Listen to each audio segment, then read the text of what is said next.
What is up? Recently, JackFrags uploaded a video talking about his God tier MP7 build, and I'm here to tell you that it is not that. It is not good. There's a lot of things wrong with it that just hinder the MP7's potential.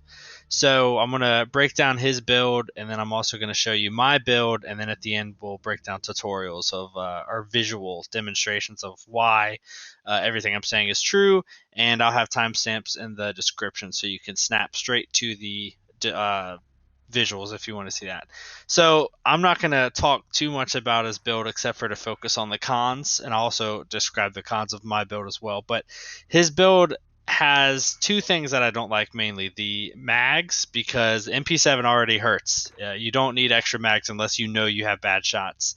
And then the tack laser is just kind of unneeded. You don't need to have laser that's visible to enemies. And on top of that, a lot of his gear reduces his ADS speed, which is not good. You want your ADS speed, and the tutorials at the end will tell you why.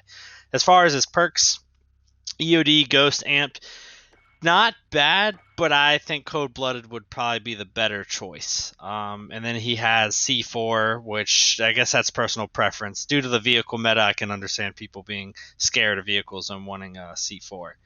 So now to break down my build, the big difference is I don't have a laser or an extended mag at all. All of my attachments are based off of wanting to retain the ADS speed and wanting to retain some aiming stability, or trying to get some of my aiming stability back. The first thing I showed was the suppressor, which I'm using the same suppressor he was using, and that's only because you have to have something to keep your keep you off the radar when you're shooting. But as far as that, the barrel, everything's going for ADS speed, and a lot of these selections reduce my aiming stability. So the last thing is this foregrip, which helps you get some of that aiming stability back. And then the perks that I chose were, you got to have Ghost. I agree with him. You have to have Ghost. But I picked Cold-Blooded. And there's a big reason for that. A lot of people are rocking thermals. A lot of people have that thermal type meta built into their brain, and Cold-Blooded kind of, it helps you avoid those thermals. It helps keep you off the radar even more. Not saying that you have to play passively the whole time, but when there's a sniper who can one-shot you in solos, duos, or anything, you don't want that sniper to see you. So that Cold-Blooded helps out a lot.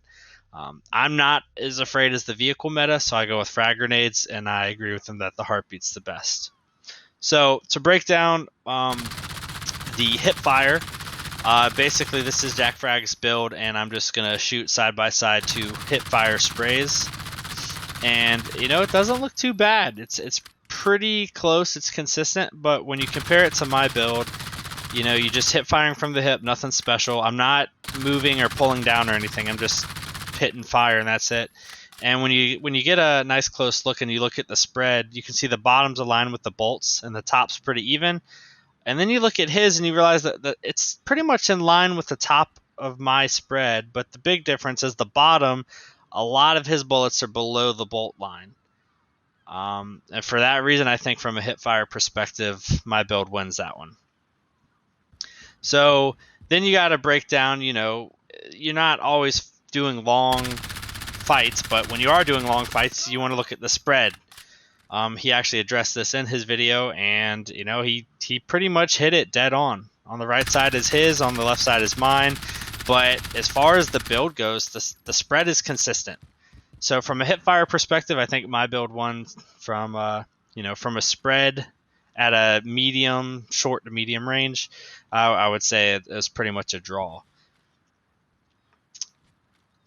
So the other thing that you want to take into account is the ADS, right? Not the ADS speed, but when you're ADSing, how much stability you have. So I just took a couple steps back here and just, sprayed into one solid spot, and that was with his build. And then once again, I just switch over to mine, and you'll see that, surprisingly enough, the patterns, or not the patterns, but the stability there is pretty much equal. Some will say it's not fair because mine was a little bit closer. I didn't have the other one on film, but for the most part, the spread's pretty much tight. They're grouped. I don't see that being an issue. But the biggest importance is the ADS speed. If you look at his ADS speed, it's slow. And then soon you'll see my ADS speed, and just visually you can see that there's a huge difference. Huge. And when your hip fire is better on my side, and then it's a draw for the pattern and for the ADS accuracy, then the person who's going to win the fight is going to be the first person to hit the shot. And to hit the shot first, you have to have that ADS speed.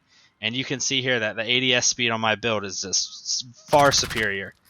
And on top of that, I'm doing these quick shots where you start shooting without ADSing and then you ADS. And when you look at them up close, you can see that even from a hip fire to an ADS, the groupings on the left, which are my build, are just tighter. So not only am I going to hit you first, all my bullets are going to hit you right where I want them to. And that's why my build is better and his build is trash.